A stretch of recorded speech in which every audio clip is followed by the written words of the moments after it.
Alright everyone, thank you for turning up tonight after such short notice. Obviously with the new prediction that came out, we really wanted to come out and tell everyone what we're thinking, what's happening, where we're up to now, what we're going to do going forward, and certainly post-event what's going to happen as well. So there's plenty of support from everyone here. So I'll introduce myself as Jack Bond, the Director of Engineering from Murray River Council. We've got SES, RFS, Police, Resilience, every crew that's helping us through this flood situation at the moment here to talk to you. So I'll first throw over to SES, Daryl, who'll be able to explain us where the situation's up to. Alright, thank you. Yeah, ladies and gentlemen, my name's Daryl Hysop. I'm with the State Emergency Service. And thank you very much for turning up. Much appreciated. So we'll get straight to the facts. Well, get people to quiet down in there, please, and maybe we can as well. I appreciate that. Can't hear what you people calling out. So currently we're sitting at 6.02 metres. Right, 6.02 metres. There's a predicted height from the Bureau doing all their modelling. All the creeks running in, all the water as best they can. All their modeling's gone through, and they've come up with this Friday could potentially reach 6.10 metres. I say again, this Friday it could potentially reach 6.10 metres. Okay? You guys want to come in? There's a room in here. Well, there's a lot of people sitting out and there's a lot of people talking, so it's a little bit hard to get over. Give us that, mate. Righto, ladies and gentlemen. I'll say again, my name is Daryl Haislip. And again, not just for me, please, but while other people are talking, we can keep it down, then we will get through. You'll be able to hear what's going on. So currently, we're sitting at 6.02 metres. Okay, so again, 6.02. From all the modelling, all the creeks and the river itself, okay, the modelling has come up that this Friday, it could potentially reach 6.10 metres. Alright, this Friday, potentially 6.10 metres. Okay, so within that, we know that we've got great work here with the RFS crews all around, but especially here. Okay, there are sandbags and they've got everything up there if you require that. Okay, so we're working in consultation with all our agencies, okay, and we're monitoring the situation. And at this stage, everything is looking good. Within that, just also we know what the roads are like. Please take care. We're trying to get hold of New South Wales Transport to get them to put some of the messaging out as well about the roads and stuff for the trucks and some of them just to slow down a little bit. We're having a lot of problems. You know yourselves if you're travelling around the local council road sites, what roads are open or closed, and also New South Wales live traffic. And if you happen to be going down south, then you've got the Victorian live traffic. Okay, so that's, at the moment, as I said, we are at 6.02 metres and potentially 6.10 metres on Friday. All right, thank you.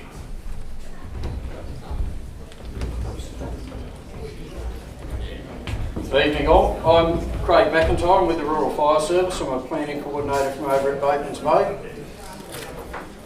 You hear me all right? We had a meeting this afternoon with the, we got some advice from the YACTAC, so the Yanko Creek and Tributaries Advisory Council. They did a little bit of work on what the river flow, what the flows down the Billabong Creek might be based on what's coming in from the Murrumbidgee system down to Yanko and Colombo. So what the intent of the meeting this afternoon was to try and get a bit of an idea of what we might expect down the Billabong so that we can talk to the Bureau of Meteorology about not so much what's happening right now, but what's likely to happen in a few weeks' time. There was a reasonable flush through the Billabong Creek at Walbundry, got to about, I think it's about 8.5 metres or something, and whilst that's not it's not a record by any stretch, it's up the top end. And there was about, and apparently on the manual gauge up at Culcan it was about 10 metres, which is about the peak that they've had up there. So that's about equivalent to what it was in 2012. So what we're expecting is, based on that, these guys have crunched the numbers a bit for us, and they're talking about the potential for 14 or 15,000 megs a day through Carnargo, and then about the same at Wanganella. So we'll pass that advice on to the Bureau and hope that it gives them a bit of early notice on to work in their modelling. It's a fairly imprecise science, but these guys are doing the best they can based on what they've seen so far. Again, we're working with the SES and working with the Bureau to try and get as much information on future peaks and timings as we can to give you time to prepare. I suppose the one thing we would probably advise that, and again, you know, it's a kind of a blind Freddy thing, it's going to change. It'll probably go down a little bit, but it'll certainly come up again. The big question that we're trying to find out is whether the flows that are coming from the east are going to add any height to the water that's here, or whether it's simply going to prolong the peak sitting up here. My suspicions are that it's probably going to be a bit of both. We're trying to get as much clarity around that as early as we can from the Bureau of Meteorology. The SES work off the Bureau predictions. So, and the Bureau, as you know, don't model or they don't run a predictive service down the Billabong Creek. So the water that comes in there can be somewhat of an unknown until it gets to the last gauge, and then they'll look at it, and then normally the real clarity comes only around a few days after they observe an upstream peak. So they'll look at the gauges immediately upstream, and once they observe what they feel to be a solid peak, they can tighten up the number for Moulamein. That may not give us a lot of comfort in the short term, but it'll be, you know, we've got what we've got. So I suppose around that, I'm happy to take guidance. Any historical data that anybody's got that you can help us to feed through to the Bureau, I'm happy to take any of that on board. Any historical data is useful in talking to communities so that we can kind of get an idea of what this event looks like compared to past. So based on the numbers that we're looking at for, and I'll use Carnargo as an example, Carnargo looks somewhere between the 74 and 1956 flood. And it looks, Wanganella looks like it might be a little bit higher as far as its historical record goes. So again, you're looking for anything that we can pass on to the Bureau to help them get a better idea of what's happening here. The earlier, the better. So I wish I had a bit more clarity around what it looks like for the next few months. But unfortunately, it looks like it's going to be wet through to early in the new year. And as a consequence, as you're all aware, they've had significant rain in the last couple of weeks, a week or so. There's a significant body of water currently moving down the Murray, which again will work its way through the Edward system. There's water coming down the Billabong, and there's water that hasn't quite left at the other end yet. So, I wish I had a bit more clarity for you on that, but I'm afraid that's what we've got. So again, I'll be around for a little while afterwards. If anybody's got any questions, but as far as I can help you, I'm happy to help you or steer you in the right direction. If you've got any historical stuff that might be of use, I'd certainly take that on board and push it through to the Bureau, sorry, they don't like the bomb. Push it through to the Bureau as soon as we can. So thank you very much, and I'll hand it back to Jack.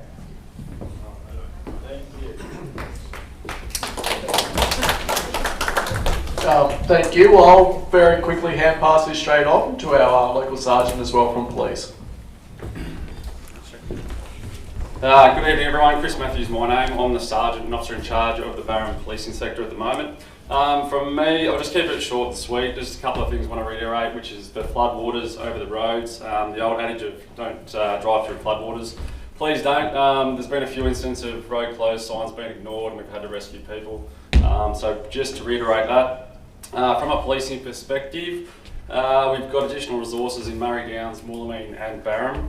They've been there for 3 weeks and they'll be going on for the next 4 weeks as a minimum to provide extra resources for the townships.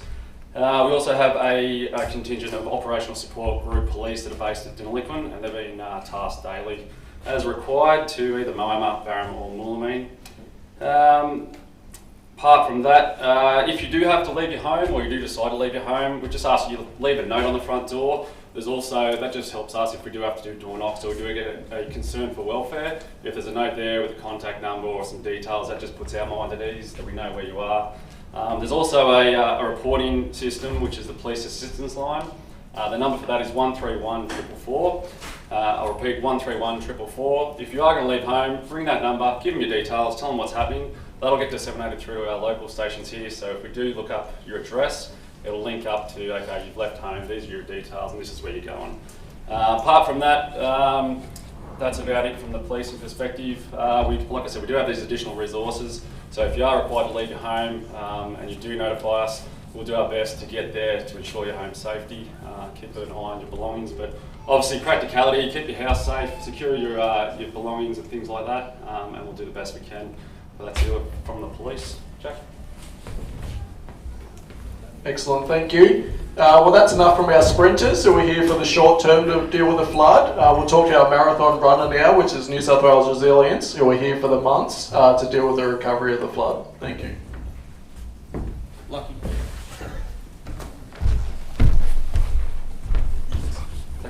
Thanks. My name's Pat Westwood. I work for Resilience New South Wales.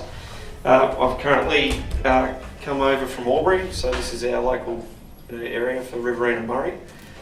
I've just done a few months in Lismore as well, so this isn't the first radio, so to speak. There's a lot of information we've got regarding recovery, but I do want to start with a couple of simple things. The first one, obviously, during this response phase is about safety, and I've got there's a dozen handouts on the table. I think it's the kitchen table there, just where the raffle wheel is. Help yourself to them. They're just about the things about cleaning up with impact, so like mould, health safety risks, contaminated water, chemical, if there's a chemical spill somewhere. So there's a lot of information there. Please help yourself. There's 80 copies, I reckon. There's probably more than 80 people here. If you need more, I will make sure I'll pass it through to council so you can get it on the website. So first thing's personal safety. I've been in uniform for many years before this job, so personal safety is number one. Number two is looking after each other, and I don't want to preach to everyone about that, but this can be a really difficult time for everybody, and there's plenty of people really busting themselves to help out, so make sure you look after each other. Small communities like this tend to be a lot more resilient, so to speak, and I'm sure you've been through it before. It's not your first flood, but as you move forward, you're going to go through a range of emotions that can go from frustration to despair to even a lot of activation and people actually getting in and helping each other really and being motivated. So make sure you're aware of where you're at, make sure you're eating, sleeping and drinking enough water. And I know that sounds basic, but they're the things you forget to do when you're busy. Just talking about money, which is usually one of the more important things for people when they're affected by floods. There's three main sources of money, okay? So federal money, okay, so the federal money that's available, excuse me for reading, but there's just too much to remember off the top of my head. So the Services Services Australia site, which is the old Centrelink. Is everyone familiar? Someone nod? Yes. Okay, so Centrelink, MyGov, a few nods, yep, okay. That is the easiest source for you to be able to find out information about how to access funds that can assist you, alright? Just in a general type of arrangement, if I can just read it off here, you've got the Australian Government Disaster Recovery Payment. So there are some payments which are lump sum payments to help people seriously affected by those floods. There are some conditions for that and eligibility. There's plenty of information on the website. I'll put it, I think there's some butcher's paper just over near the kitchen there, so I'll write some stuff up on the butcher's paper before I go for you, just the websites and the like. It does take a little bit of research, but there is a number. Sorry, I managed to short there for you. There is a phone number. It's a weird number. I'm going to put it up there. It's a 7-digit number. It's 1802266. I'll put it up there.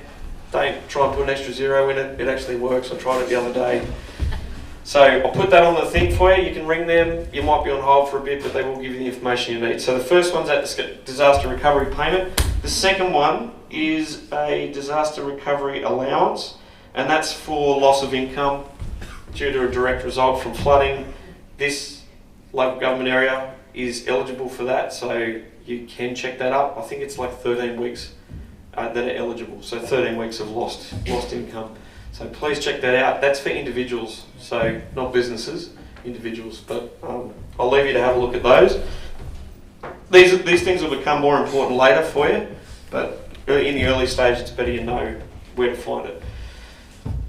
Services New South Wales, so state money. Okay, so there's this thing online called the Disaster Assistance Finder. I'll write it again on the board for you. You just put in your circumstance, ask you about 6 or 7 questions like, do you have livestock? Have you lost this? Have you lost that? And it tells you all of the grants and funds that may be available for you.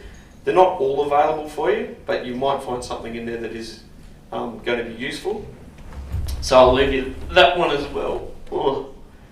And then the last one, just to give you a bit of a rough idea. So, because we've had so many disasters, they set a number for it. The number for this one's 1034, so it's AGRN 1034. I'll write it on the board again for you in case you're trying to search it on Google. And it's for New South Wales severe weathers and flooding from the 14th of September onwards. This local government area, along with a whole heap of the other ones within New South Wales, are actually current for this. Primary producers can get concessional loans up to $130,000. There is eligibility criteria, so not everyone's eligible, but you can look it up and see whether you are. Transport subsidies can be up to $15,000, and there's other grants up to $25,000. So there's some loans there for some people that need it. Small businesses, there's concessional loans up to $130,000. There's not-for-profit community organisations can get concessional loans up to $25,000. There's donated fodder transport subsidies. There's sporting club subsidies up to $10,000. So there's plenty of support around, and you're lucky that we've had all these other disasters around the state that have put some of these systems to the test. So you won't be the first people going through it, but there will be a wait considering you look at the Central West that's happened. In addition to that, there is a disaster relief grant assessment. So that sometimes that covers things where properties are uninsured. It will give you information about how you can claim for damages and the like, where that's appropriate. If you have insurance, generally speaking, there's some information by the insurance councils on the table over there. But really you want to be looking at mitigating that, and hopefully you don't need to access a lot of those funds. I hope that helps you. I get a couple of nods. That'd be good. No? Alright, get out. That's all right. Okay, well thanks very much for having me. We'll put all that information there. Take what you need from here. We're going to provide any further information through to Murray River Council to put stuff on your website if that's all right. And then we've got some welfare assistance for the immediate that I might hand over to now. Thank you. Thank you, Mike. You've done a good job. I'll take them over for you. Yeah, right, thank you. Yeah, hello, Chris Kelly's my name. I'm from DCJ, or Department of Community and Justice, so New South Wales State Government. Probably don't want to hear much about what I want to say after what Pat said about some money. I reckon I'll be concentrating on that a bit more, but I just want you to know the welfare here. So this is part of what we do as a constructive emergency planning. Over the last couple of years, we plan for these situations. Our combat agency is the SES, so we're here to help the SES, same as the police and everyone else. So it's led by them because it's a flood. DCJ, we look after the evacuation part of it. Okay, so at some stage there may, and I've got to be careful what I say because I don't want to scare anyone, but there may be an evacuation order. If that's in place, that will come from the SES. You'll be communicated that that's what's going to happen to your community. Before I go on, I want to acknowledge that this community obviously is in a situation where we do need assistance. So please, if you do ask for help, there is services out there to help. Now, in this situation, if there is an evacuation order, we understand there is an aged care facility here in the community. That's been looked after by health, so be assured that our aged care people will be looked after. And anyone else requires some assistance in relation to some accommodation and some support, we're actually going to relocate. We're going to look at helping those people in Deniliquin. Okay, so we've made a decision that that's the best place for this community to evacuate to. We want to go to a place that's obviously not subject to flooding, or the flood that this is going to occur. Also, there's better resources there, there's a bigger town, that sort of stuff. We have had the evacuation centre up and running before. We closed it down for a couple of days and now we're happy to open it up again. And that'll be at the basketball courts just out of town there at Dinlunkwan. You'll get that information, so don't worry about that. What I want you to know is when you do get there, what do we do? Okay, so we register you. It becomes the government's or the Department of Community Justice responsibility once you become a registered person, because we've got to make sure that that registered person's been looked after. Some people might have a health situation. We want to be confident that wherever that person is located in Dinlunkwan, we've got the resources to assist that. When I say relocated, you'll go to a location at the basketball court, you'll be registered, or there's another way we can do that. I'll just get that in a second if you don't want to drive all the way there. And then we're going to give you some access to some accommodation. We will look after that. We've blocked out enough accommodation for the people who need it. Important that I speak on that now. If you don't require our assistance, that's fine. You know, I understand you've probably got friends or relatives or other situations or other ideas you've got in your mind that if this does happen, where do we go and what do we do? I'm from Wagga, North Wagga, floods often, and we put an evacuation centre there. We might get 1 or 2 people from the whole community of that North Wagga, because they've got another plan that's more comfortable to them than to come to the government, register all their details, and then be put in a motel room for a couple of days. Okay, does that make sense to you guys? If you want it, it's available. Okay, and if you don't want, that's cool as well.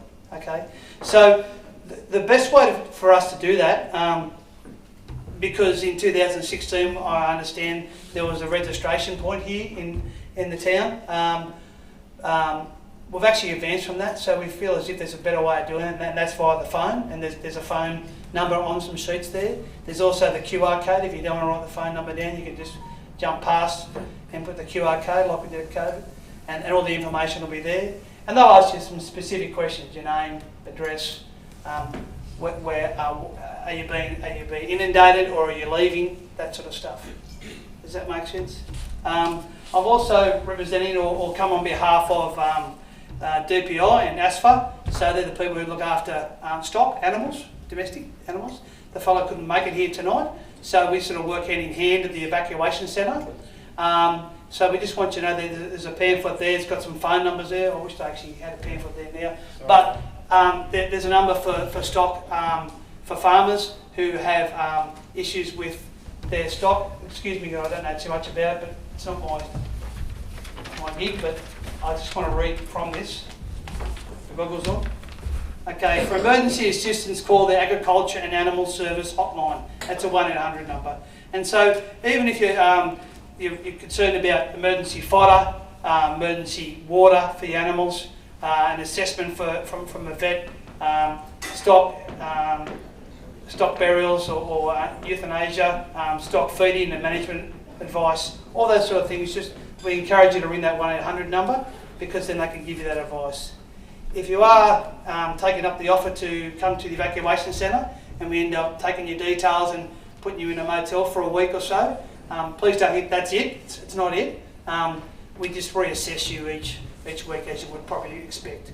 We wouldn't want to give you 3 months in a motel, because then we'd all have a line up then. So you just get reassessed each week and you just ring up. Okay, we work hand in hand, like I was going to say, at the evacuation centre with domestic animals. We do have an issue with domestic animals going to motels, often, not all the time, but sometimes we have that problem. So we have rangers and staff there at the evacuation centre with cages and that sort of stuff that can help if you want to take your cat or your dog. That's domestic animals only. Any questions on that process of the evacuation, if it happens? And if you are concerned, please ask me. I'm happy to answer. And in relation to the stock and stuff, while I'm up on the stage. Cool? Right, thanks. Oh, sorry, mate. Question. Now, I'm out on the Neiman River. There's 7 or 8 excavators out there, probably more, I know. and they're battling out there, and they're doing their fuel and everything on their own. These blokes are fueling themselves, and I don't know who's going to pay for all that. I'm not worried about that. But I'd like to know if there's a phone number, if a bank goes, that we can phone to let everyone know. Because if you're on the scene and you know a bank's gone, you want to be able to phone someone and say, right, Yep. so it's going. Yep. And we can't So- stop. Like, you don't want to be phoning everyone saying that. No, you're right. Totally understand. And So- if that bank goes, Moulamein will be in trouble because it'll drop into the Edwards. It's a lot higher. The NEMA is higher than the Edwards. Right. Yes, sir. If anybody has any concerns like that or any problems, 132 500. Yes, yep. Or triple A. 132 500 if you have any problems. Like the gentleman was saying about dams or sandbags or anything like that, 132 500 is the number to ring. If it is a life-threatening emergency, 000. Okay, so I just reinstate that again. 132 500 is the SES number to call for any assistance that you may require. And if it is a life-threatening emergency, 000. So sorry. Ma'am?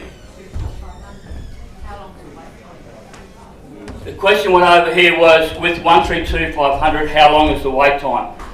Unfortunately, yes. Every New South Wales has decided to have a party everywhere. They are getting through, they're opening up extra lines and everything, so I couldn't give you an acting, but they are aware that there has been congestions and that's critical. So they are opening up more lines for that. Are there any more questions that I may be able to assist you with at all? You said earlier that by Friday the Edward is looking to peak at 6.1. At what point does it have to reach before an evacuation is possibly called?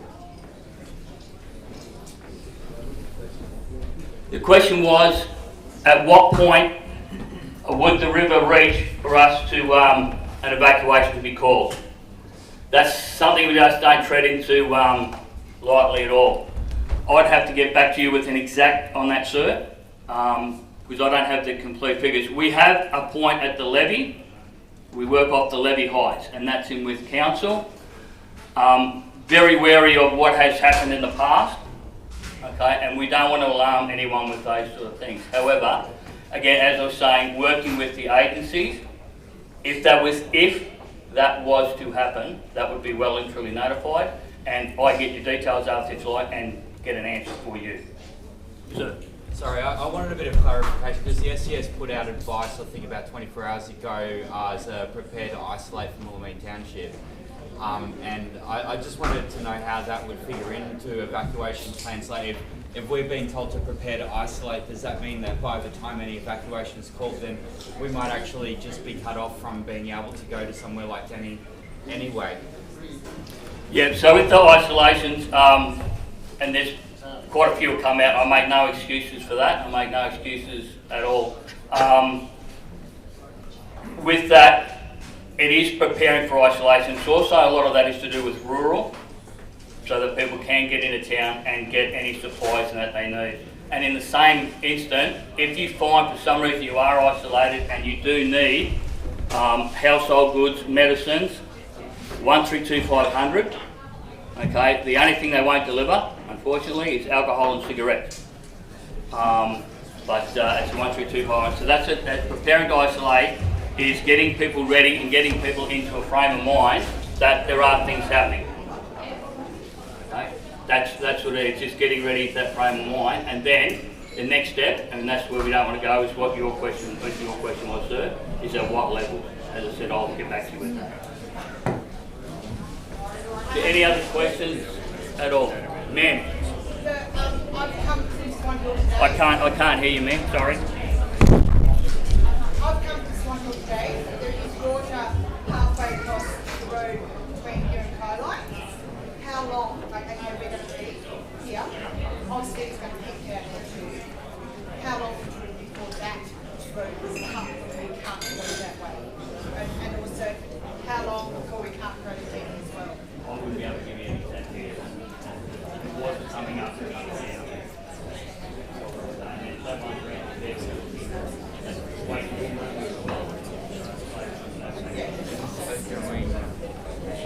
The question from the lady over there was when she came up to Swan Hill, water was coming across the road, and at what stage would that get closed? And if I couldn't say that, I don't know. And Jack will. No, thank you. It's a great question. We've definitely been monitoring that over the couple of weeks while it's been sitting there. Some of it started off as storm water, some of it may be flood water as well. There's a culvert nearby, so we are looking to block off that culvert and get that water pumped back over and manage that and get back open the 2 lanes. So yes, managing these roads and keeping these roads open are the highest priority for council at the moment, because we know there's not many roads out of Moulamein left, so definitely we'll be looking into that one. Thank you. You still on? Yep. I'm pretty keen to circle back to a question around levies in view of what happened in 2016. There's been a bit of a change in, and it's probably fair to say, I'll sort of speak on behalf of council and the SES. There's been a bit of a change with regard to Moulamein as to how any requirement for evacuation might be determined. In 2016, you're all aware that there was a hard number set to one of the levies in town here regarding once it exceeded that particular height, there would be an order issued based on levy integrity concerns. We've had some success in recent years in changing that methodology with regard to Moulamein now. It's based now more, it'll be a decision based more now on levy condition rather than a particular trigger, because the reality of the levy system in Moulamein, with the exception probably of the bowling club levy, is that if you take normal levy operation requires off a certain design height plus a certain freeboard attached to it, as you all understand. What happened in 2016 was once they subtracted the nominal freeboard from the levy height, from the levy crest, they found that the water had exceeded the design height of the levy. But the problem with that is it was still in channel. And I spent some time trying to explain that to people in Wollongong, the New South Wales State Emergency Service. We've had some change in that now, and that's why that 5.76 or whatever that number was in 2016 now has sailed past happily and everybody's still in place. The other thing I'd like to say too is we've been working extensively with Council and Public Works. Public Works Advisory, I think they're called now, out of Wagga. So some stuff has been done on the levies in the interim between 2016 and now, and Public Works are satisfied that some of the deficiencies that were around before aren't here now. So what it's based on now is it's based primarily on levy condition. So if there starts to be seeping or any obvious levy failure, then the SES will consider the need for evacuation. But at this point in time, there are very, very frequent checks on the levies. There's been work done in the interim. It's a day-by-day proposition. At the moment, everything looks okay. I went and for what it's worth, I went and had a look around this morning and I was pretty happy with it. I didn't sink up to my knees anywhere or anything like that. So I understand that level of concern in the community, having been here at the time, and I understand exactly what happened and how it got to where it got to. But I'd just like to assure you that, as I say, the process around that's changed. There will be more consultation now between, and we'll keep the community informed about where it's at. We'd also ask you to be a bit of eyes on the ground as well. If you happen to be out and about and you see something about the levy that you think doesn't add up or whatever, give the 132 500 a call. But again, it's being checked very frequently. And whilst I've got the mic too, I'd like to give the local crew, RFS crew, a big pat on the back for all the work that they've done so far.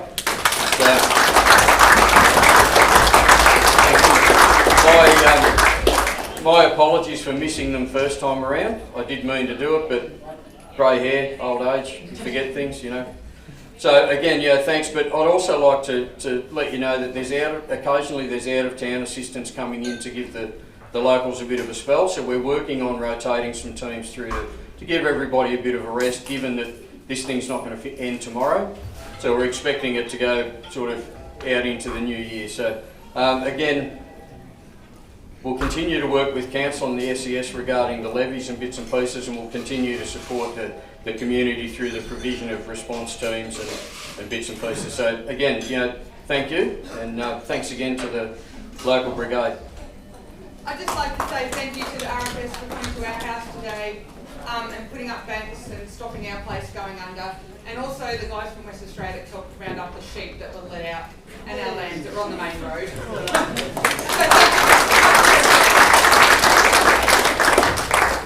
All right, appreciate it. If there's any last questions, otherwise we'll all hang around. If there's any local advice, sorry, trying to go. Just one question. I've got a bank out north here to put a shitload of water towards the back of Moulamein. It's either leave it, put it back up again and flood the Hay Road out and, well, my paddock's really under anyway, or leave it open and hopefully it windle its way around over the Surrey Road and back out over the Barrel Road. Does the Shire want to do some sums and see what they'd rather us to do out there? Because I'm quite happy to put it back up again and flood that paddock, but they'll take the Hay Road out, I can guarantee that. Yeah. No, thanks for putting me on the spot with that one. But happily we'll come out and we'll look at that, try and understand what's happening, and we'll work with you to make sure we get the best. Yeah, but it will get to around the back of Moulamein and come across the Barrel Road somewhere. Yeah, I understand how it gets back under the railway and back around in that direction. So we'll come and look at that one with you and work out what's going. Just in regards to the Sturt closing and everything like that, and there's a lot of traffic being diverted back through to Moulamein. So we own the fuel station in town, and we've had a lot of people come through today being diverted, but there's a lot of B-doubles, a lot of trucks on the roads, and we all know what the condition of the road is between Fireline and here. And I've had a lot of concerned drivers today having to travel that way with trucks on the road and everything like that. They just said they just don't know how that they can be driving on the same road as these trucks, both ways. What's the outlook for the Sturt and whatever it is? Are the diversion going to stay in place or whatever it is? Because just at the moment it's really dangerous, and the amount of people that are being diverted because there's not many other options and everything like that, and the conditions on the road is not great. So yeah, absolutely. So just on that one, it's mainly to talk about the Sturt Road closing and the work that's happening. Everyone would have noticed the 10,000 trucks come through town today. We're working with Transport there to work out an alternative route, because we know they're coming through Moulamein and going down Kylite Road specifically. Maud Road and Pretty Pine Road are deteriorating very quickly with these trucks. So Transport are looking for an alternate route because this won't last for days if it keeps going this way. So they're trying to work on a solution. They're trying to talk to Vic Roads to understand what roads are open through there, whether they need to send trucks down by Barham and then through a direction back there. So no, we're certainly trying to stop that as soon as we can, but that's the only alternate route for the moment, and we certainly can't stop freight because that stops everything. So yeah, unfortunately that's the case, and everyone's obviously seeing the truck that's sitting in the main street at the moment almost tipped over, so hopefully he'll be back on the road tonight. Alright, thank you. The causeway, are they going to do it better? I followed a Porsche through today, and a man had to get out and move the big rock. Yeah, absolutely. So that was, the question was about the Moulamein Barham Road, and obviously just here at the causeway. Council are having a lot of problem with that road at the moment. We are battling it, and we will be on top of that one very soon and have it open in 2 lanes when we can. But certainly is a struggle at the moment. But we had to step in and do something because the potholes that were forming was out of control. So now we are working on that one. Can it ever be cemented then in the future, because it's a causeway? Could they cement it in? Yeah, absolutely. So just on that, the question was about this, the future state of that. There's 2 sorts of funds that council will get post. So we'll get recovery money to replace items like for like. There's also a betterment fund, and that there is one project I want to put in for a betterment fund to put box culverts at one end and a concrete causeway over the other. Obviously this happened in 2016 and we don't want to see it ever happen again. Also, what are we going to do now? Because I had the New South Wales ambulance at my place on Monday, and they said that they won't be coming that way anymore because of that big hole and the big culvert. So what are we going to do then? Yeah, was that New South Wales? Go around all developments and ambulance, if it's life and death, someone could be dead before an ambulance gets here. Yeah, absolutely. So we run an emergency operations centre out of Johnliquin. Us as a council are in there. New South Wales ambulance are in there as well. We keep constant contact over the state of the roads. So that must have been over 4 days ago when that done, because Monday, just gone. Monday, yeah, okay, alright. I'll re-talk to them about them because they haven't raised that with us, so we'll. The female ambulance person come out, she said they won't be coming out this way again because of that hole. Alright, I'll talk to New South Wales Ambulance tomorrow and we'll resolve that one. Yeah, thank you. Sorry, any other questions? All good. We'll hang around for as long as we need to have a chat to our meeting one. The emergency service got a drone that gives us heights. We can run across out there. Like that thing I've got, I think the water will go over the road. If we can go with a drone over and find the level up where it's coming in, the level 5 gauge down.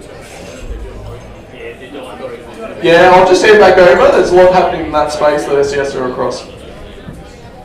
Yeah, so ladies and gentlemen, they're doing it every 3 days, doing flights all around there. You've probably seen the helicopters up and around.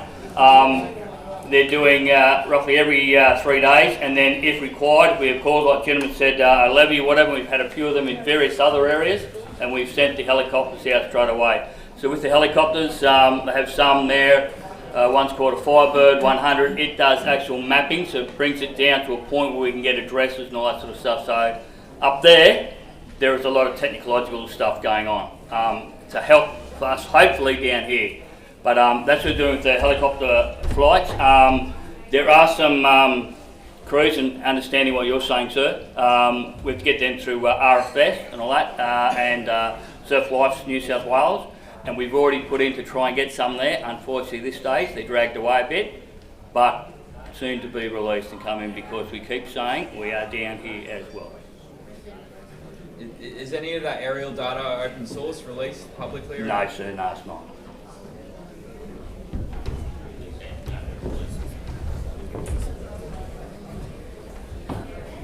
Alright, well thanks everyone for coming tonight. We appreciate the attendance. I just want to put in again 132 500. I've seen how SES run these operations centre and absolutely everything goes through that and gets handled very well. So again, 132 500. If you have any concerns, it can be dealt through that way. Alright, thank you very much everyone.